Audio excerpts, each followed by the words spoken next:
How you doing, my non-mechanics? This is just a video on something pretty straightforward, simplistic. It's changing out your reservoir basically for your power steering fluid. What made me go ahead and do this is because my old one could no longer see through it.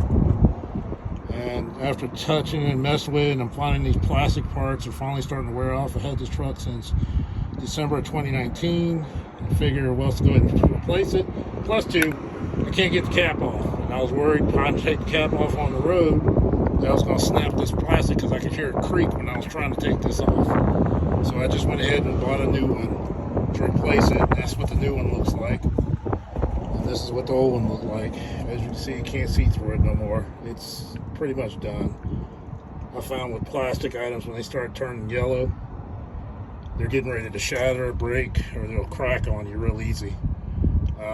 But to change out this reservoir piece right here, all it is a screw right here, a bolt for the clamp, which ended up being, I do believe it was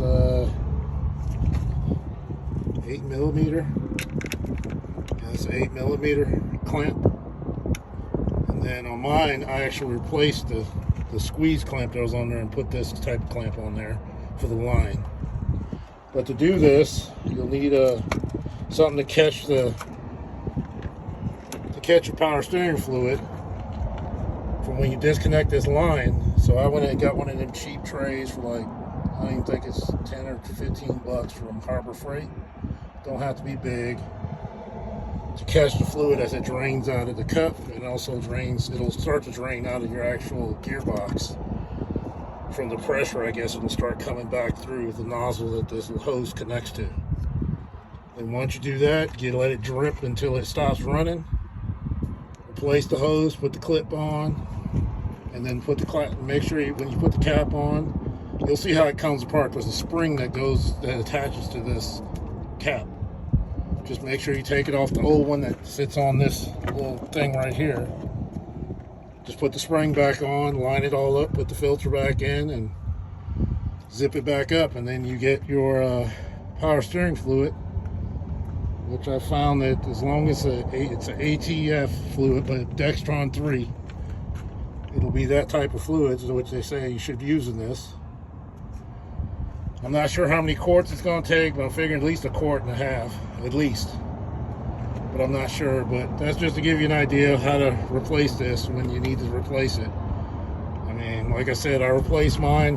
This actually wasn't leaking, but from experience dealing with plastic products and stuff like that on this truck, the stuff that has broken on me or cracked is when it starts to turn yellow or cloudy to where you can't see through it. That means the plastic is getting ready to fail on it. If you wouldn't mind, like, share, comment. Also, I put in the description, I have in there for the OTR tool that I use to diagnose my truck. It gives real good diagnostic, and there's a discount code in there also in the description. I mean, if you like what you see, go ahead and you'll get a little discount if you use the link that I provide in the description. Alright, you non-mechanics, you take it easy, and I'll have more videos coming out as I start working on it. Next thing I'll be doing is changing the #1 injector, and then on my first time attempt on checking my overhead on cylinder 3, and I'll explain that more in those videos. Alright, y'all take it easy, be safe out there, drivers.